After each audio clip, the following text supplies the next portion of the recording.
Na kwenye michezo ni kwamba timu ya Lazio FC ndio mabingwa wapya wa mchuano wa Rashid Abdalla Super Cup baada ya kuilaza Azam United mabao 2-1 kwenye fainali iliyochezwa uwanja wa kaunti ya Kwale.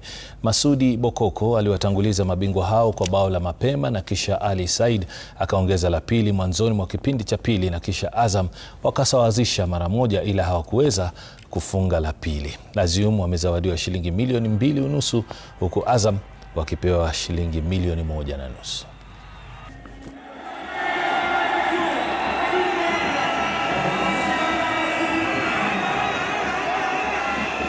Bao la mapema litupatia motisha kwa sababu mtangulia kwenye kisima always kunywa maji masafi.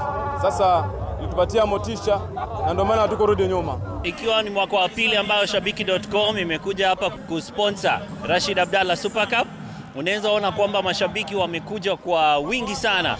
Kwa hivyo kama Shabiki.com, we are always trying to promote the community, to uplift the community, promote sports, and as always we are always looking for opportunities and partnerships like the Rashid Abdalla Super Cup. Wadhamini, kinachotolewa ndio kinachokabidhiwa. Kama umeona Shabiki ametoa milioni 2, ndio mwakilishi wa Shabiki ataitoa milioni 2 ile ambayo aliweza kuikabidhi hapa. Hakuna siri ya kwamba tumedhaminiwa, hatusemi.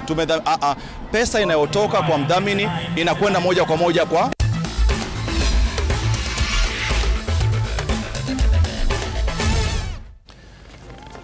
Rashid Abdalla. Alikuwa anataka nisome taarifa jana.